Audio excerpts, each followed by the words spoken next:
Good afternoon, everybody. As a candidate for president, I pledge to bring the war in Iraq to a responsible end for the sake of our national security and to strengthen American leadership around the world. After taking office, I announced a new strategy that would end our combat mission in Iraq and remove all of our troops by the end of 2011. As Commander-in-Chief, ensuring the success of this strategy has been one of my highest national security priorities. Last year, I announced the end to our combat mission in Iraq, and to date, we've removed more than 100,000 troops. Iraqis have taken full responsibility for their country's security. A few hours ago, I spoke with Iraqi Prime Minister Maliki. I reaffirmed that the United States keeps its commitments. He spoke of the determination of the Iraqi people to forge their own future. We are in full agreement about how to move forward. So, today, I can report that, as promised, the rest of our troops in Iraq will come home by the end of the year. After nearly 9 years, America's war in Iraq will be over. Over the next 2 months, our troops in Iraq, tens of thousands of them, will pack up their gear and board convoys for the journey home. The last American soldier will cross the border out of Iraq with their heads held high, proud of their success, and knowing that the American people stand united in our support for our troops. That is how America's military efforts in Iraq will end. But even as we mark this important milestone, we're also moving into a new phase in the relationship between the United States and Iraq. As of January 1st, and in keeping with our strategic framework agreement with Iraq, it will be a normal relationship between sovereign nations, an equal partnership based on mutual interests and mutual respect. In today's conversation, Prime Minister Maliki and I agreed that a meeting of the Higher Coordinating Committee of the Strategic Framework Agreement will convene in the coming weeks. And I invited the Prime Minister to come to the White House in December as we plan for all the important work that we have to do together. This will be a strong and enduring partnership. With our diplomats and civilian advisors in the lead, we'll help Iraqis strengthen institutions that are just, representative, and accountable. We'll build new ties of trade and of commerce, culture, and education that unleash the potential of the Iraqi people. We'll partner with an Iraq that contributes to regional security and peace, just as we insist that other nations respect Iraq's sovereignty. As I told Prime Minister Maliki, we will continue discussions on how we might help Iraq train and equip its forces, again, just as we offer training and assistance to countries around the world. After all, there will be some difficult days ahead for Iraq, and the United States will continue to have an interest in an Iraq that is stable, secure, and self-reliant. Just as Iraqis have persevered through war, I'm confident that they can build a future worthy of their history as a cradle of civilization. Here at home, the coming months will be another season of homecomings. Across America, our servicemen and women will be reunited with their families. Today, I can say that our troops in Iraq will definitely be home for the holidays. This December will be a time to reflect on all that we've been through in this war. I'll join the American people in paying tribute to the more than 1 million Americans who have served in Iraq. We'll honor our many wounded warriors and the nearly 4,500 American patriots and their Iraqi and coalition partners who gave their lives to this effort. And finally, I would note that the end of war in Iraq reflects a larger transition. The tide of war is receding. The drawdown in Iraq allowed us to refocus our fight against al-Qaeda and achieve major victories against its leadership, including Osama bin Laden. Now, even as we remove our last troops from Iraq, we're beginning to bring our troops home from Afghanistan, where we've begun a transition to Afghan security in leadership. When I took office, roughly 180,000 troops were deployed in both these wars, and by the end of this year, that number will be cut in half. And make no mistake, It will continue to go down.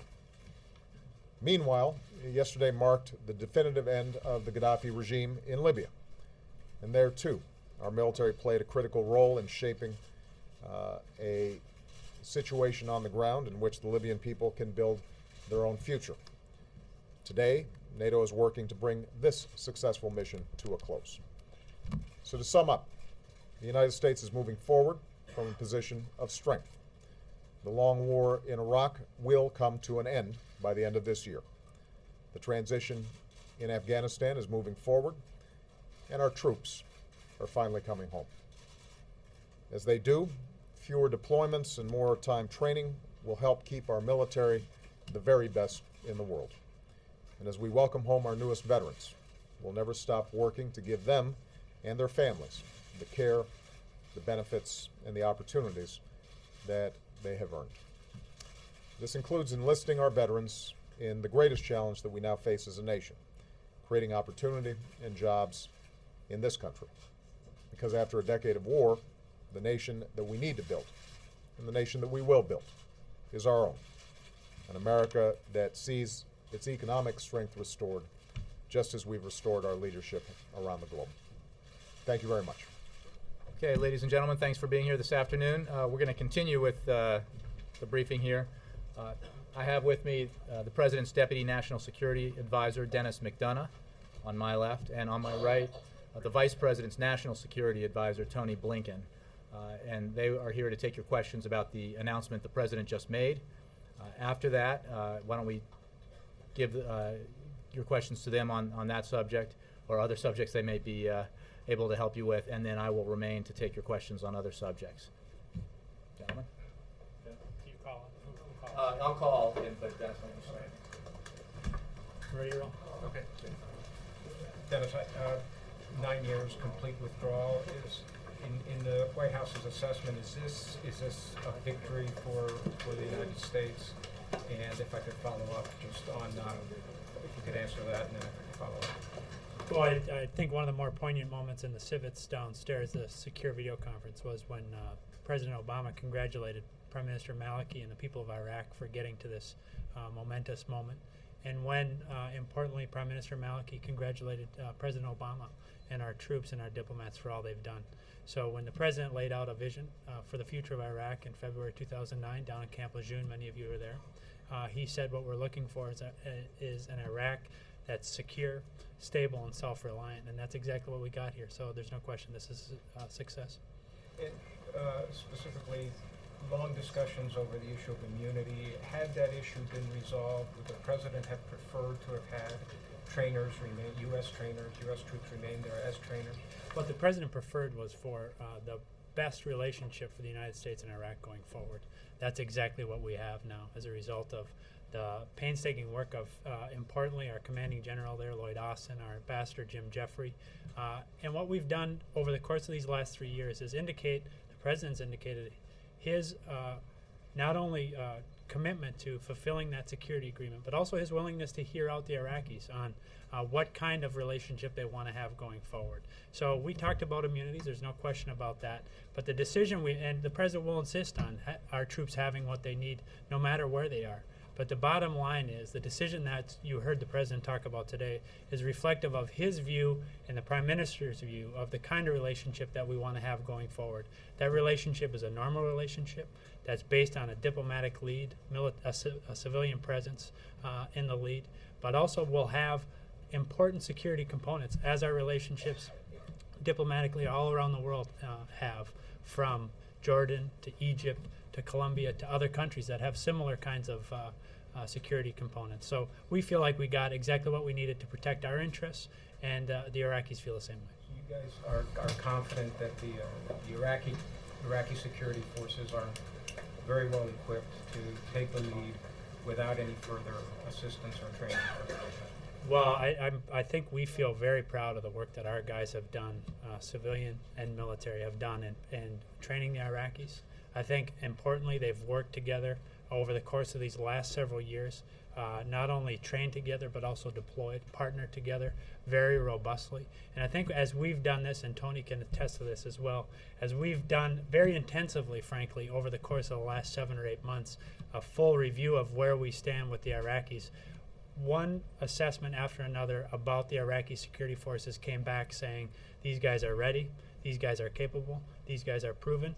Importantly, they're proven because they've been tested in a lot of the kinds of threats that they're going to see going forward. So we feel very good about that.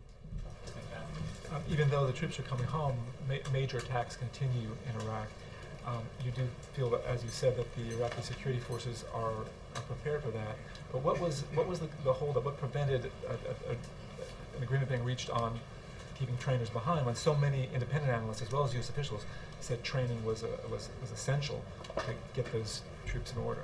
You know, Matt, I think it's important to point out that we have a capacity to maintain trainers. In fact, the Office of Security Cooperation in Iraq will have a capacity to train Iraqis on the new kinds of weapons and weapon systems that the Iraqis are going to buy, including, importantly, like the F-16s that they just purchased just about a month ago.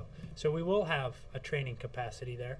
We'll have the kind of normal training relationship that we have with countries all over the world. You'll see, for example, Central Command looking for opportunities to have increased naval cooperation. You'll see opportunities in naval exercises, opportunities to have increased Air Force training and exercise and opportunities. So we're going to have the kind of robust security cooperation with the Iraqis that we have with important allies all around the world. So the suggestion of your question that somehow there is not going to be training is just not accurate. Legal immunity still remains a stumbling block to any large numbers or in significant numbers of trainers being there? The main purpose of the effort that we undertook, Matt, over the course of not only the last several months and intensively Tony and I, but also over the last several years, was the establishment of a normal relationship with a secure, stable, and self-reliant Iraq that allows them in the region of considerable unrest at the moment to chart the kind of secure future that they want. That was the goal, not some kind of arrangement around immunities. In getting this kind of goal, fulfilling this goal of a secure relationship, a secure, stable, self-reliant Iraq, we got exactly what we needed. And you said the Iraq mission was ending as a success. Is that the same as mission accomplished? I'll let you check your thesaurus. I'm sorry on that. Yeah. Does this leave an open door for Iran to assert influence in Iraq, and what's the U.S. plan to counter Iranian power there? Well, the fact of the matter is, I think that as you stack up where the Iranians feel they stand right now, in 2011, after years of the kind of united international pressure that they've seen over the last several years, the kind of, frankly, robust outcry against the kind of activity that we saw announced just last week as it relates to them not living up to their obligations under the convention to which they're party to protect diplomats of all things. So I think what you're seeing is, in the first instance, an Iran that is weaker and that is more isolated. So we don't need to try to exercise our influence on those matters through Iraq. We frankly do that as a matter of course through the United Nations, bilaterally, with our friends throughout the region. And so we're obviously concerned about Iran's unwillingness to live up to its obligations, be that on human rights, be that on the nuclear program, or be that on something as simple as protecting diplomats wherever they're serving. We have concerns about that, but we don't have concerns about our ability to make sure that the Iraqis can exercise the kind of sovereignty that they want. I think it's important to highlight one critical fact as we look at Iraq's future. If you see the kind of increased production of Iraq oil output as we've seen over the last couple of years, over the next 2 years, they'll surpass Iranian output for oil production. So this is just one indicator of the kind of very positive future that we think the Iraqis have in front of them.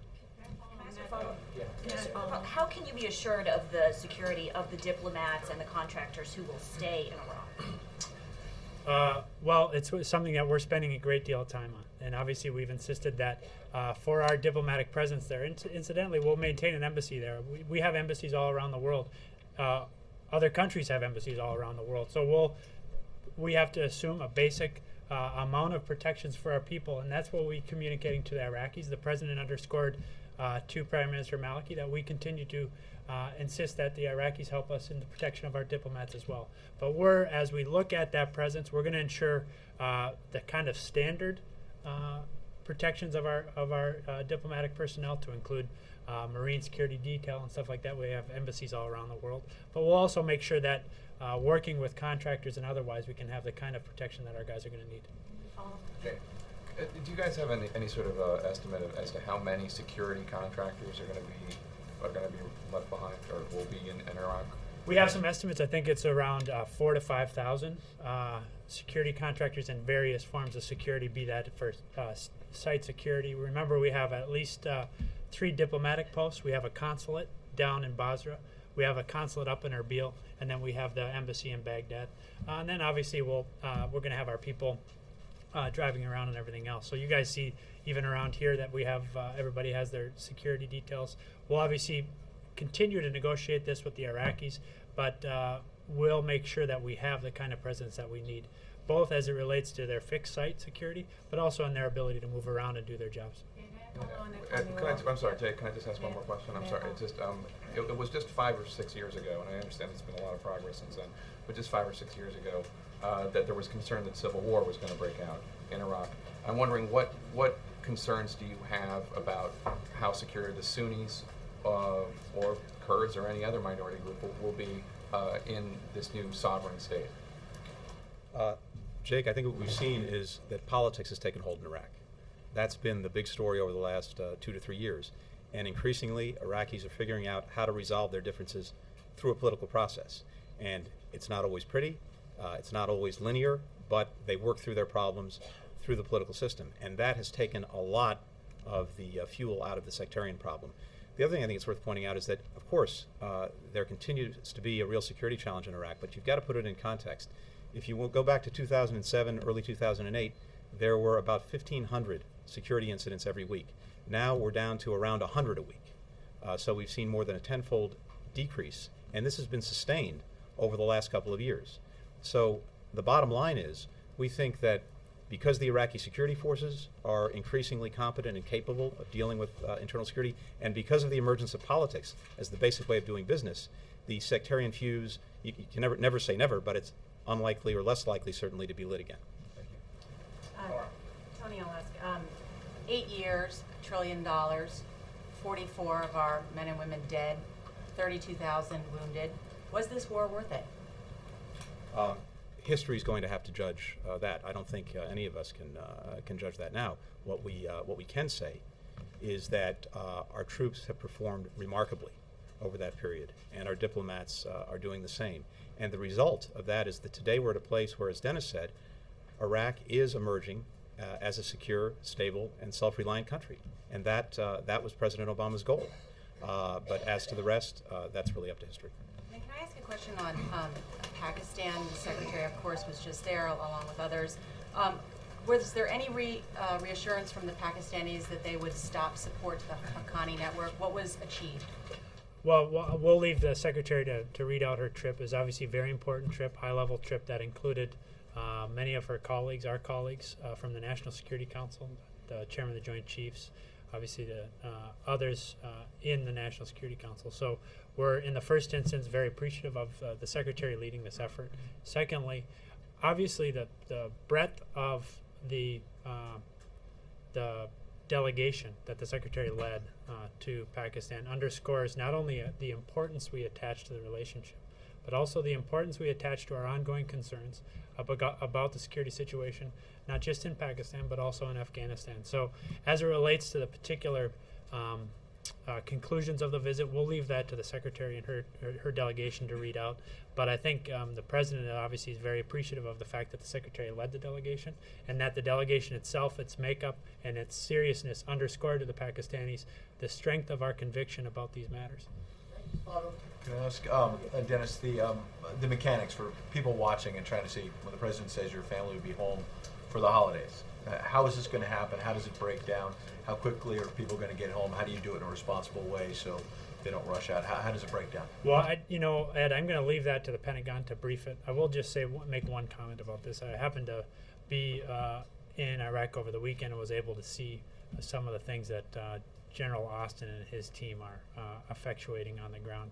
Absolutely unbelievably powerful demonstration of not only our strength and capacity, and the military strength and capacity, but also its commitment to making sure that we do this the right way.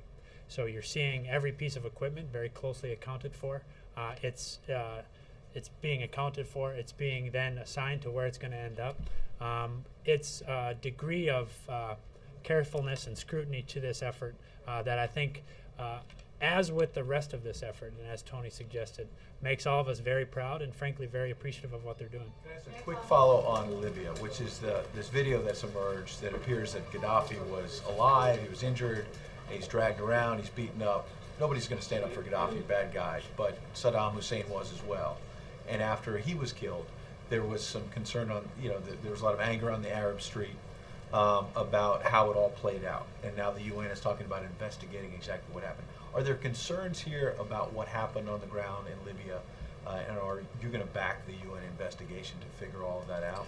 Bottom line is, this has obviously been very dynamic, 24 hours. We're still getting additional information ourselves about what exactly transpired. We obviously are in very close contact with our NATO colleagues, and I know that they're looking at this today, so I'm not going to get out in front of that. But do you have concerns? Oh, we always have concerns about exactly what's happening in each of these situations, and frankly, that's our concern for the situation in Libya is exactly why the president took the kind of bold and decisive action that he took now several months back. But the fact that I have concerns doesn't lead me to want to get out in front of the facts either. Two questions. Dennis, considering that you had Turkish troops having to chase a Kurdish militant group into Iraq, there has been a rise of violence inside Iraq. What about it gives the United States confidence that you're leaving a more secure Iraq? Well, the first thing I do is just associate myself by whole cloth with Tony's comments earlier. That's one. Two is that you're right that at various times you've seen spectacular attacks across Iraq. Frankly, that's one of the techniques of some of the insurgents groups, and what we're seeing is that they try to do that once every several weeks or even months to try to get attention. But the fact is that, Chuck, you can't say that the number of attacks has gone up in Iraq, frankly. It's gone dramatically down. In fact, as Tony suggested, more than a 10-fold, even 15-fold decrease over the course of the last couple of years. So we think that that's one indication of progress. Another, of course, is the capacity of the Iraqi security forces, as I indicated a minute ago. Every assessment that we've sought in the course of the last several months comes back with the same conclusion. These guys are very capable against the threats that are most present, most pertinent to them. Three is the point that Tony made and the Vice President has been critical in helping bring about, which is that politics is broken out in Iraq and that people are resolving these differences in the kind of political, democratic way that I think just a few years ago we all could have only hoped for, and obviously that gives us reason for great hope. Yeah, let's knit this together. Gaddafi, the strategy in Libya versus what we're seeing, the decisions that are being made in Iraq versus the decisions that were made in Yemen, for instance. Knit this together on the Obama doctrine. Well, I'll let as Tony said, the historians can be busy on this one too, on laying down a doctrine. But what the president does know is that he is very committed to making sure that we remain secure, and the threats to our security are different in every country. And in fact, we have to be nimble enough to address those concerns with the agility that allows us to confront them, but not get bogged down in any particular type of threat, because what we're seeing is a more dynamic threat environment. So I'll let the historians or the theoreticians lay down what the doctrine is, but I do know this, having worked now with the president for about 5 years. He does not take anything as seriously as he does knowing what the threats are, identifying them, and then bringing overwhelming power to bear to neutralize those threats. That's going to be different in different countries, and I think as you've watched over the last couple of years, he's not been bound up by a particular ideology, but rather bound up specifically by his interest in making sure that we neutralize the threats. I'm going to do Carol and Margo. Can you explain to Americans and to some of the critics of this decision how the administration plans to ensure that none of the progress that's been made in Iraq is rolled back, particularly when it comes to the Iraqi security forces? Well, I think as the President indicated in his remarks, what we've seen here is tremendous progress over the last several years by the Iraqis. You see tremendous capability, not only in their ability to carry out security operations, but also in their ability to carry out democratic and political operations, which is to say that they're much more able now and much more interested, frankly, in a political resolution to their ongoing disputes. The other thing is that we also have to recognize that as the President laid out in his speech in 2009 down in Camp Lejeune, we set a very clear set of objectives. Iraq that's secure, stable, and self-reliant. That's exactly what we have today. Our ability to maintain robust diplomatic and civilian presence there, our ability to maintain ongoing training efforts with the Iraqis, all of that will contribute to our ability to work with our Iraqi colleagues to ensure that they can maintain the great gains they've made. But I also think the lesson of the Arab Spring is also quite important, which is that representative governments that listen to their people and that conduct elections are ultimately going to be much more secure. And I think in that regard, the Iraqis have a leg up on a very dynamic situation. Just add one quick thing to that. Sure. I think it's important to look back, too, over the last almost 3 years. The President said he would do a number of things, and he's done every single one of them. And at every juncture, Iraq's security has not gone backward, it's gone forward. When we started out, we had 150,000 American troops in Iraq. We said we'd be out of the cities in the summer of 2009. We were. Things didn't get worse, they got better. Then in the summer of 2010, we said we would end the combat mission and move to advise and assist and get down to 50,000 troops. We did what we said we'd do, and we've moved forward. And finally, the President's been committed and repeatedly to fulfilling the security agreement and bringing all of our troops home at the end of this year, and we're on track to do that. And as we've discussed, security incidents have gone down, not up. The capacity of the Iraqi security forces has gone up, not down, and politics has become the way of doing business in Iraq. So for all of those reasons, I think we already have a track record that suggests that the security of Iraq will continue to move forward. Do you anticipate any uptick in violence around the time of the transition? What we have seen is efforts of extremists to use this period of dynamism and change on the ground to try to take advantage of that situation and to threaten our guys and to threaten Iraqis. I think what you're seeing, frankly, is especially over the last couple months because of the great work of General Austin and our troops, less and less success in their doing that. And frankly, I think you're seeing more and more frustration on the behalf of Iraqis because oftentimes what these extremist groups are doing when they're trying to threaten our troops is that they're killing more Iraqis. And so that all contributes to the kind of developments that make us feel as positively as we do about the situation we find ourselves in. But again, just going back to Chuck's question, we're going to remain vigilant on this set of threats as we have on threats from Southeast Asia all the way through North Africa. The bottom line here is, as Tony suggested, not only is it that we have done what we not only have we done what we said we would do in Iraq, the President has done exactly what he said he would do from Iraq to the Horn of Africa, across the Arabian Peninsula, throughout South Asia, and all the way into Southeast Asia. So we will stay on the offense on these set of threats, but also in so doing, take advantage of the great opportunities out there at the moment. So we feel very good about it, as I think you heard the President suggest. We'll just take a few more for these guys, and if you could just give others a chance, Margaret and Stephen, and then we'll go to Connie over here. Thanks. I had a couple of tactical ones. Try to be brief. Is the U.S. considering selling or releasing drones to Turkey to use against the PKK? And can the U.S. help Iraq to defend its airspace in the absence of an Iraqi Air Force, maybe through building an airport around Kuwait? It sounds like you don't think Iran is as big a threat as some people do, but in any event.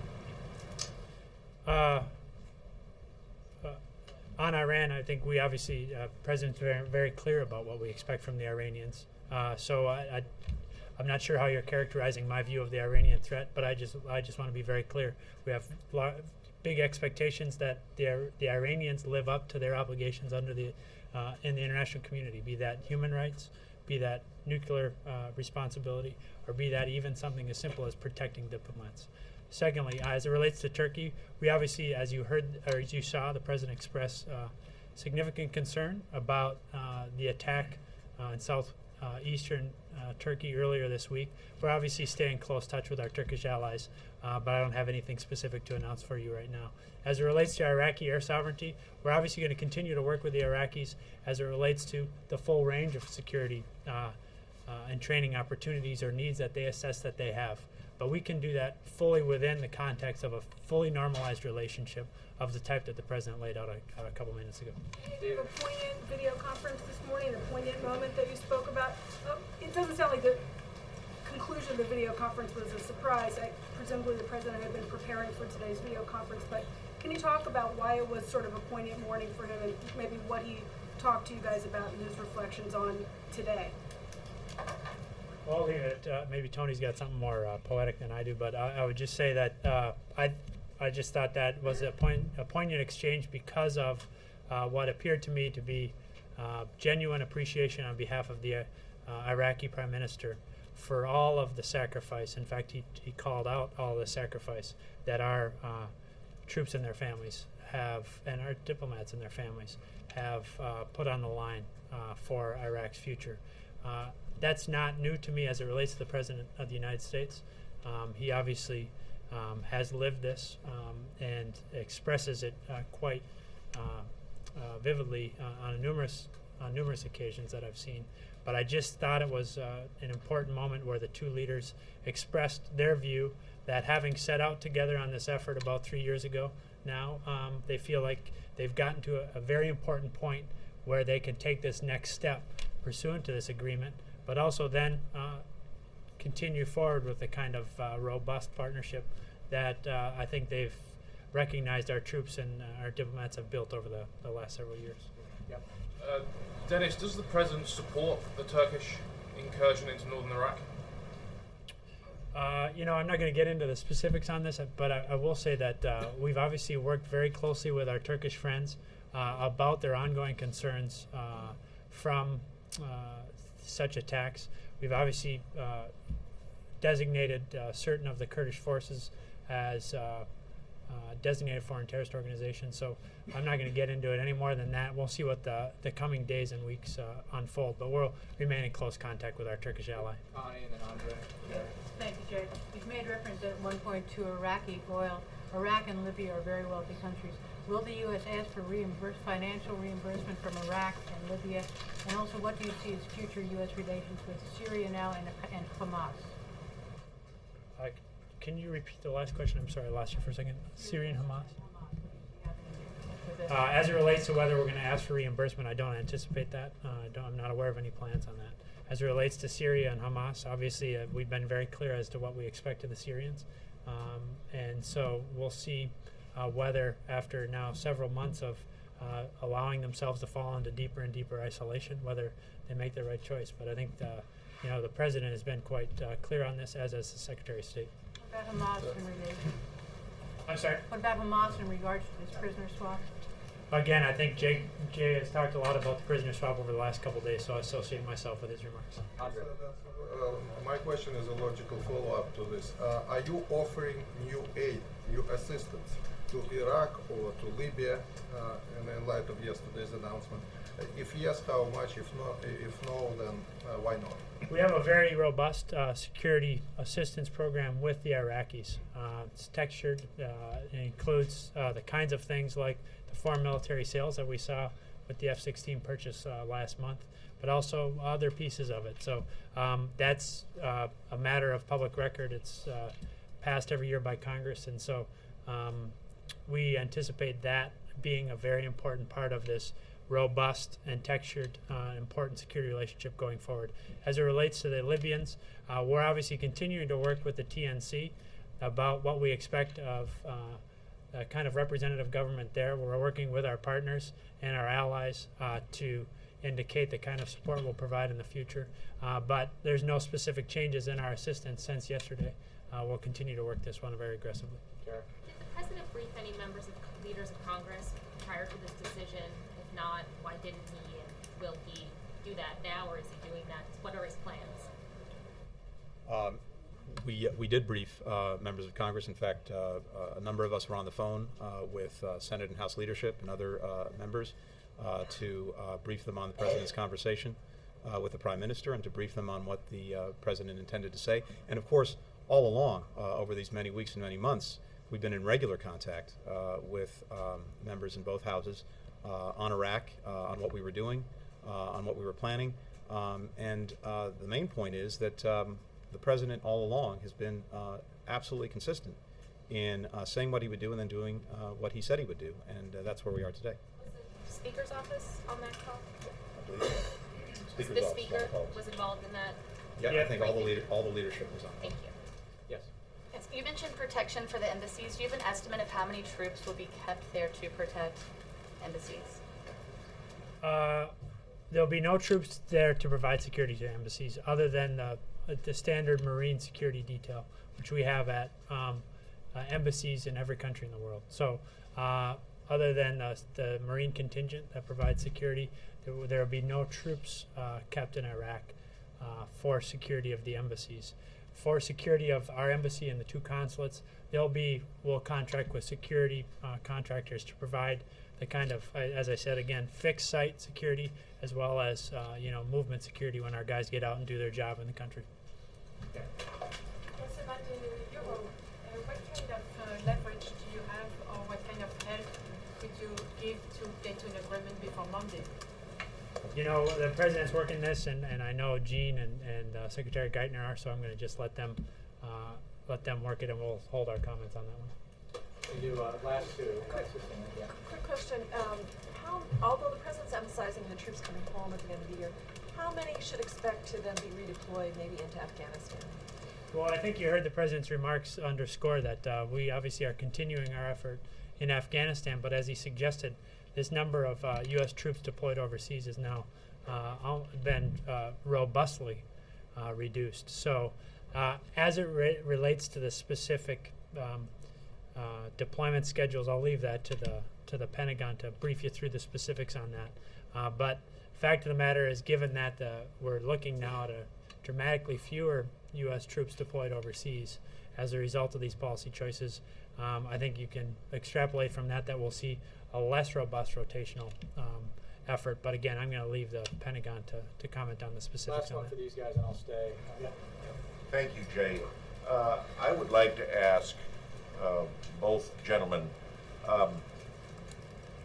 the withdrawal of troops, even by those who support it, nonetheless is questioned about forgiving the exact numbers of when the troops will leave and finally be gone. It's almost like telegraphing a message to possible enemies of the regime. What do you say to that criticism? Well, I'll try first. The security agreements negotiated and signed in 2008 by the Bush administration stipulated this date of December 31, 2008 as the end of the military presence. So that has been in law now been in force now for several years. So it's difficult to rebut the proposition that this was a known date. By the same token, I think the individual decisions that our troops and our commanders are making are informed by their assessments as it relates to individual movements and security related therewith, and we feel very good and frankly very appreciative of their efforts in that regard. Hey guys, Boehner's office is saying they know of no effort to even contact his office. There was a call that had many members of Congress on from both houses, including leadership. They were certainly invited. Yeah, we thought they were on both parties. Absolutely. Sure, we'll get you a list. We'll get you a I list. tried to call his office. Okay. Only thing to add to your question is this. Other dates were well known in advance. It was well known that we were going to be out of Iraq cities in the summer of 2009. And again, security improved. It didn't get worse. It was well known that we were going to change our mission in the summer of 2010, end the combat mission, move to an advised and suspicion, and get down to 50,000 troops. Again, security continued to improve. It didn't get worse. And there's something very important about the United States keeping its commitments. That sends a very strong and powerful message throughout the region, in Iraq, as well as countries outside Iraq. And that's exactly what we're doing. Thank you, John. Thanks, guys. Appreciate it. You guys want more? I'm here to take questions on other subjects. Go ahead. Thank you. Two follow-ups from previous. One is that if Secretary, while in Pakistan and Afghanistan, if she was carrying any special message from the President, because as you know, from the think tanks and even President and Secretary said that, including the Defense Secretary, Pakistan is the most dangerous place today as far as the Haqqani network and terrorists are concerned, unless you bring Pakistan.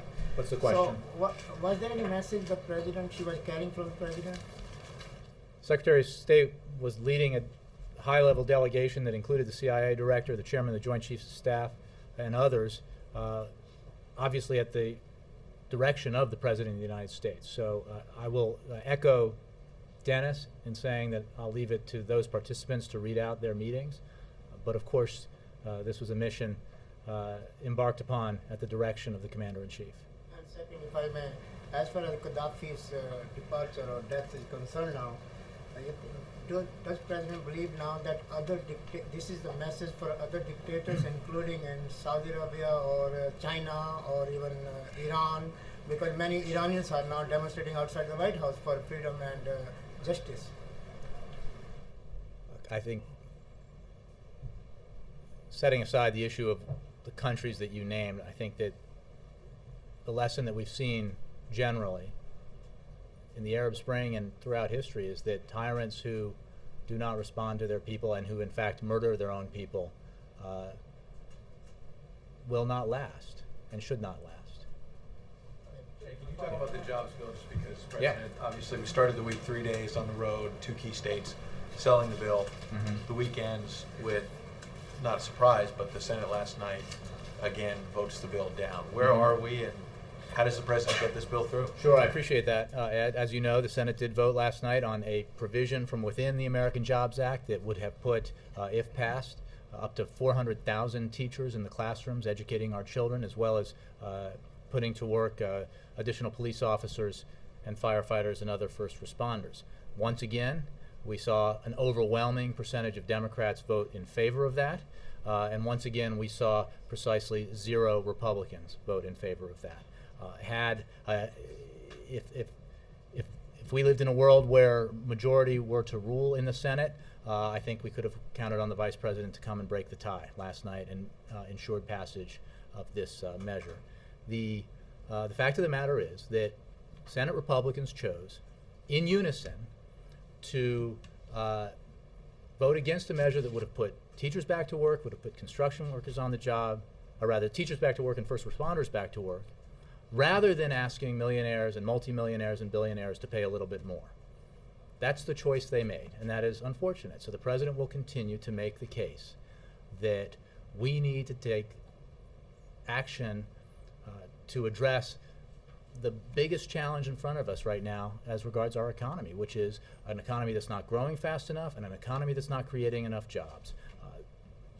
The Senate Republicans failed to act in a way that would have addressed in part this problem last night, but the President and Democrats will continue to insist that the Senate and hopefully eventually the House vote on every measure within the American Jobs Act, and it is my understanding that today we are able to say that when the Senate returns, the week that it returns, they will vote on a provision that addresses the infrastructure provision, the provision that addresses infrastructure investments and would put construction workers back to work, rebuilding our highways and schools and bridges, and ensuring that we have the kind of economic foundation for to be competitive in the 21st century. Hopefully, maybe after they take another recess, Senate Republicans will hear from their constituents, come back with a different attitude about what this economy needs right now, which is measures that are fully paid for by asking millionaires, multimillionaires, and billionaires to pay a little bit more, an idea that is supported by an overwhelming majority of the American public, Democrats, Independents, and Republicans, and will provide the votes necessary to pass that provision and the ones that we hope will be voted on after that. Yeah, Jim. Why, to follow up on that, why doesn't the president insist that the Senate vote on the things that are clearly much easier to pass, the payroll tax deduction, perhaps the unemployment assistance? If it's so urgent, why do you go through these exercises that end up in these 50 votes, 50 votes, that don't get the 60? Let me make clear. We want and insist that the Congress vote on every provision, and I believe the Senate Majority Leader has addressed that as well. So we expect that votes will be taken on those provisions. The extension and expansion of the payroll tax cut would take effect once the current payroll tax cut expires. So whether it's voted on this week or 2 weeks from now will not affect when it is implemented, which is very soon and will have a very positive impact if it is passed in 2012. Every one of these provisions, if passed, would have a positive impact on economic growth and job creation, as judged by outside independent economists. So we think every provision is valuable, every provision should be passed, and every provision should be voted on. But be assured that every provision will be voted on, and Senate Republicans will have the opportunity, hopefully, if you will, to save face and vote on some of them and help this economy grow and create jobs. Yes, Jay. I was wondering if you could comment on a report, Brian Ross report, about the $529 million loan to a company called Fisker to make electric cars, but there was no facility in the United States that could make them. So they're being manufactured in Finland. I'd be delighted to answer that because, as was known in the case, the car that is being manufactured in Finland was always going to be manufactured in Finland. The loan that is being provided is not, the funds that is provided to Fisker are not being used, as I believe the CEO said to ABC, not being used for its facilities in Finland. There are already jobs on the ground in the United States, both directly at the plant in Wilmington and at the headquarters on the West Coast. And the model that will be built in the United States will be built in the United States, and that the loan program that was provided will assist in that endeavor. Not only that, the model that is being built in Finland relies on suppliers and others here in the United States for its manufacture. So I think what was discovered in that piece is that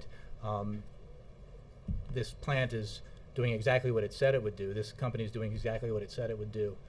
And that we anticipate and hope that it will continue to grow and that the jobs will be continue to be created here in the United States, and that we will continue, both through this and also through the major Detroit automobile manufacturers, to be a leader in the automobile industry in the world, a role that Republicans in Congress were willing to give up for the United States of America.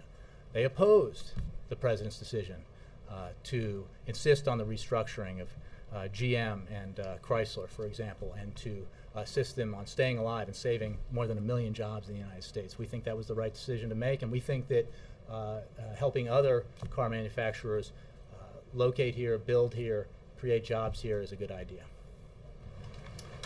Carol. Why does the White House think that the Senate is moving pretty quickly on a number of nominations, including some that have been held up for a while? What's your read on that? Well, we certainly welcome. Thank you for the question. We certainly welcome the. Yeah, is that a trick question? No, we certainly welcome the fact that the Senate has confirmed a number of nominations, both administration positions as well as judicial nominations of late, and we're clearly working very closely. Rob Neighbors, our head of Congressional Liaison Office here, is working very closely with leadership in the Senate to get these confirmations through, and we certainly appreciate the votes. Margaret. I mean, polling suggests that voters care more about the economy than they do about foreign policy, but the narrative that I think we're seeing the president and the advisors who just left starting to paint are about a string of foreign policy successes. And I guess I'm just wondering, do you see this becoming something that he should campaign on? Is killing of Osama bin Laden, Gaddafi's death, the removal of now all troops, from Iraq, and Why is that message important? Why do you think it will resonate in a year when people are very focused on the economy? Americans are very focused on the economy because, as I just discussed, it's the #1 priority for them and for this president. We need to grow the economy. We need to take measures that will have the economy creating more jobs, and he is absolutely focused on that. The president will be judged on his record as president, and that includes commander-in-chief. The only thing I think that's worth pointing out, and this applies to foreign policy, national security policy, as well as domestic policy, is that this president has made a series of very hard decisions, whether it was bailing out American automobile companies to save 1 million+ jobs and ensure that we continue to be a leader in the automobile industry globally, or ensuring that we pass the Recovery Act so that the Great Recession would not become the second Great Depression in American history, whether it was keeping his commitment to wind down the war in Iraq and end it responsibly, something that he campaigned on when he was running for office. I think it's important, if I could just digress for 1 minute, to remember that during the 2008 campaign, the Iraq War, in many ways, was the dominant issue. This was an issue that many Americans rightfully cared deeply about. Then Senator Obama took a very clear position on that. He made very clear what he would do, and as is the case in every big decision he makes, he says what he was going. He says what he said what he would do, and he did it. And he is doing it now with Iraq. And again, just a series of tough decisions, both domestic policy and foreign policy. Yeah, Scott. When the president goes to Nevada next week, is he going to be talking about the jobs bill, or does he have something about housing he wants to say? Look, the president will continue to talk about the economy and about the need to create jobs here. We aren't going to let up on this discussion, because it is, going back to what I just said, our #1 priority and the president's #1 priority. So you can assume that next week, on the trip he is taking, that he'll continue to talk broadly about the economy and the need to pass measures in the American Jobs Act. But I don't have any specific announcements about what he's going to do at the different stops to make today. The reason I ask is this campaign talk this week about the Republican debate and sort of the lack of any effort to address the housing situation. Since he's going to be right there at sort of ground zero for foreclosure. Well, I would simply say that this president has taken made a number of decisions and taken a number of measures to try to assist homeowners in some of them are homemakers as well, in dealing with the housing crisis that we confronted when we came here, and that has continued to be a real drag and burden on the economy. We most recently took an executive measure, the president did, to assist the unemployed in mortgage forbearance, to allow hardworking Americans who find themselves unemployed to continue to stay in their homes. And we will continue to look for ways to deal with that very difficult housing situation going forward. Barry and then Chris. Does the president have any plans to talk with former President Bush about the decision today? I'm not aware of any.